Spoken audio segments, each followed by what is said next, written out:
جو لوگ امتیاز جلیل کے خلاف ووٹ نہیں دینے کی بات کر رہے ہیں، ارے تم کس کا نقصان پہنچانا چاہ رہے ہو دیکھ لو. مگر مجھے یقین ہے یہاں کی عوام پر، یہاں کی ماں اور بہنوں پر، غیور نوجوانوں پر کہ 20 تاریخ کو اورنگ آباد کے فضاؤں میں کیا نظر آئے گا. 20 تاریخ کو اورنگ آباد کے گلی کوچوں میں کیا نظر آئے گا.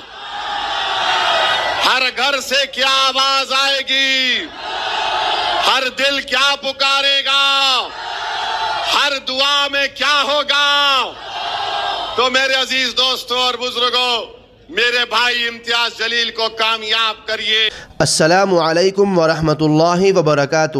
محترم ناظرین کرام، گزشتہ 13 نومبر 2024 بروز بدھ کو مولانا سجاد نعمانی صاحب، جو ہندوستان کے مشہور و معروف عالم دین ہیں، انہوں نے اور ان کی ٹیم نے ایک لسٹ جاری کی تھی جس میں مہاراشٹرا میں جو انتخابات ہیں اس کے کچھ نمائندوں کو انہوں نے سپورٹ کرنے کی بات کی تھی، جس میں اورنگ آباد سے جناب امتیاز جلیل صاحب کا نام نہیں تھا، بلکہ ان کے مقابلے میں جو سماجوادی پارٹی کے لیڈر ہیں ڈاکٹر عبدالغفار قادری، ان کو سپورٹ کرنے کی بات کی تھی، جس سے مولانا سجاد نعمانی صاحب کے اس فیصلے کو لے کر بہت سارے لوگ ناراضگی کا اظہار کر رہے ہیں، اور ناراضگی کا اظہار کرنا ان کا حق بھی ہے. لیکن کچھ لوگ حد سے زیادہ آگے بڑھتے ہوئے مولانا سجاد نعمانی صاحب کو، جو ہندوستان کے مشہور و معروف عالم دین ہیں، ان کے خلاف برے الفاظ کہہ رہے ہیں.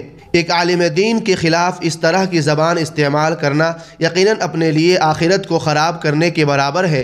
ہم مولانا سے اختلاف کر سکتے ہیں، اگر آپ کسی بھی معاملے میں اختلاف کرنا چاہیں تو ضرور کریں، لیکن مولانا سجاد نعمانی صاحب ایک عالم دین ہیں، بزرگ عالم دین ہیں، اللہ والے بزرگ ہیں، ان کے خلاف اپنی زبان کو گالی دے کر گندی نہیں کرنی چاہیے. ابھی جو لوگ امتیاز جلیل صاحب کی مخالفت کر رہے ہیں، کچھ لوگ ہیں جو اس طرح کی بات کر رہے ہیں، ان کو اویسی صاحب نے آج 14 نومبر 2024 کو ان لوگوں کو جو امتیاز جلیل صاحب کی مخالفت کر رہے ہیں ایک بیان جاری کیا ہے، جسے آپ شروع میں سن چکے ہیں. اور مولانا سجاد نعمانی صاحب اور تمام علماء کے لیے دعا فرمائے. مولانا کے اس فیصلے پر آپ کی کیا رائے ہے کمنٹ کر کے ضرور بتائیں، اور اچھے الفاظ میں کمنٹ کریں، نہ یہ کہ برا بھلا کہے. والسلام علیکم ورحمۃ اللہ وبرکاتہ.